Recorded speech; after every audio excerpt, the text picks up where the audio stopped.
Hello friends, आज की video में हम जानेंगे एक बहुत ही महत्वपूर्ण मनोवैज्ञानिक और उनसे जुड़े सिद्धांत के बारे में। तो चलिए शुरू करते हैं आज की वीडियो। तो फ्रेंड्स, आज का टॉपिक है हमारा जीन पियाजे। आज के टॉपिक में हम पढ़ेंगे जीन पियाजे और उनसे जुड़े महत्वपूर्ण सिद्धांत के बारे में। तो पहले कुछ बेसिक नॉलेज लेंगे, उनके बारे में जानेंगे और उसके आगे एक वन बाय वन करके उनकी चीज़ों को समझना शुरू करेंगे।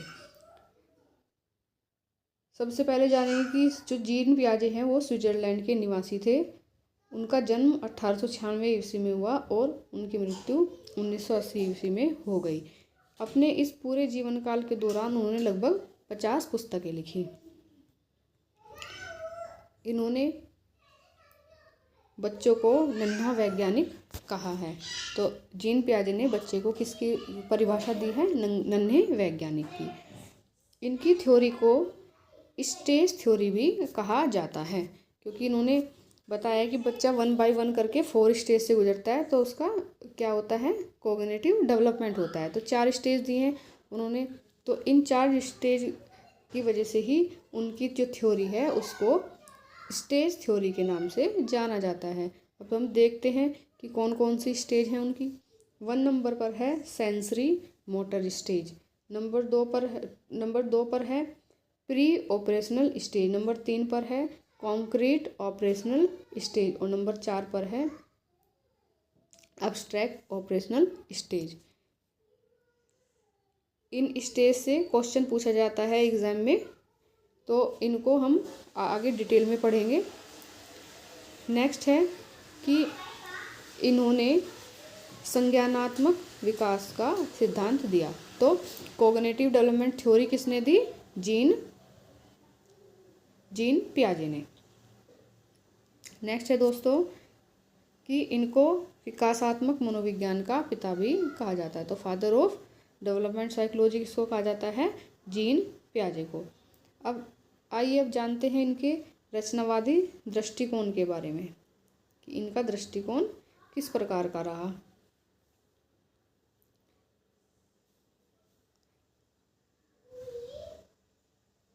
पहला पॉइंट है हमारा कि बच्चे अपने संज्ञानात्मक स्तर के अनुसार सीखते हैं, जिसमें पूर्व ज्ञान भी महत्वपूर्ण होता है।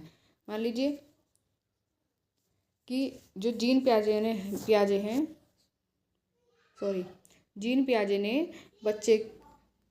ने बच्चे की प्रीवियस नॉलेज को बहुत ही महत्वपूर्ण माना है।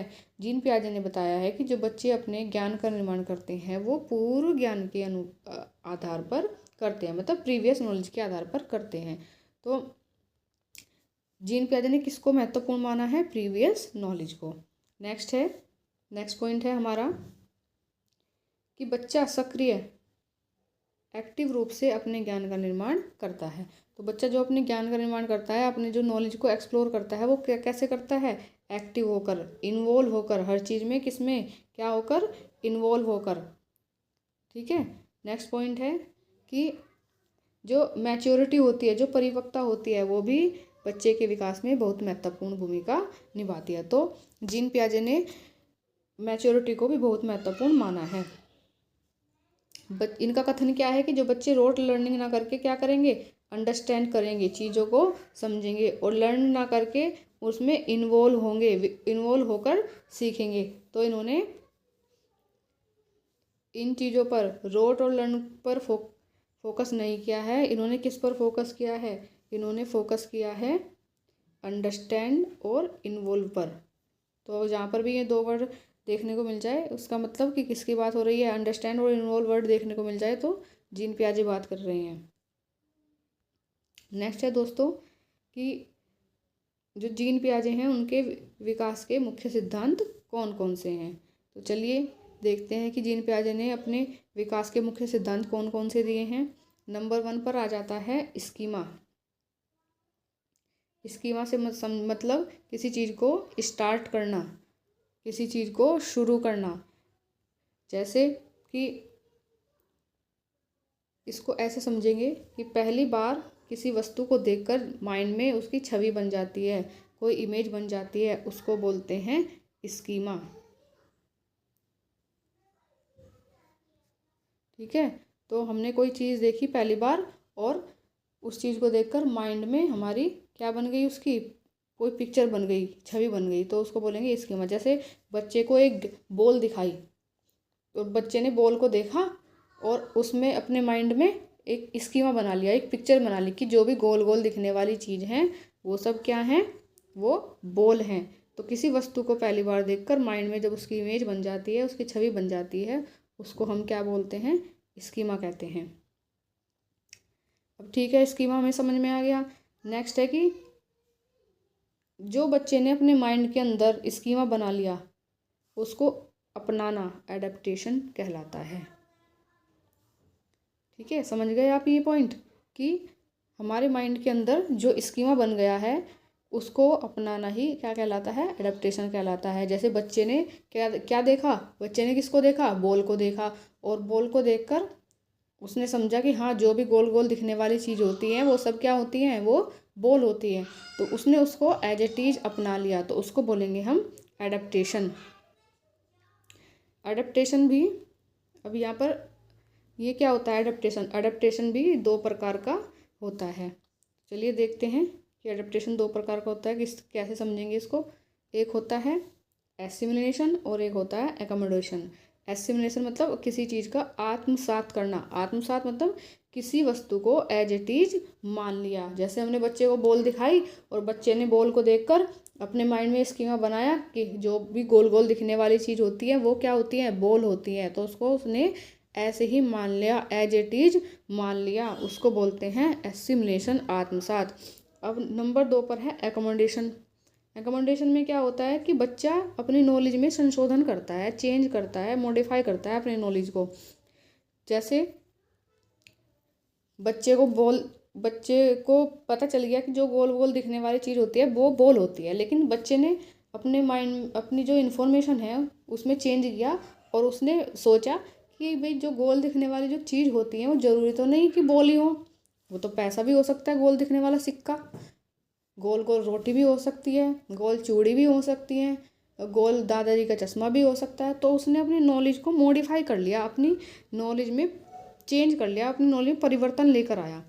तो प्रीवियस नॉलेज में जो परिवर्तन हो उसको बोलेंगे एकोमोडेशन, समायोजन। तो समझ गए आप लोग एसिमिलेशन और एकोमोडेशन के बारे में कि जब किसी चीज़ को एज इट इज मान लिया जाए तो एसिमिलेशन होगा, आत्मसात होगा, और जब किसी चीज़ में परिवर्तन किया जाए मतलब नॉलेज में परिवर्तन किया जाए, उसको चेंज किया जाए, वो समायोजन होगा।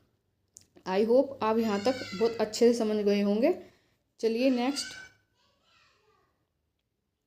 तो यहाँ से एक ये डेफिनेशन पूछ ली जाती है कि पियाजे ने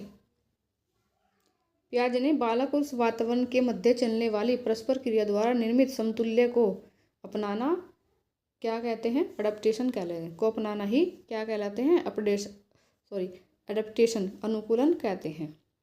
ये पूछ ली जाती है डेफिनेशन दे देगा और पूछेगा कि ये परिभाषा किसने दी, तो यहाँ पर आ जाएगा कि जीन पियाजे ने।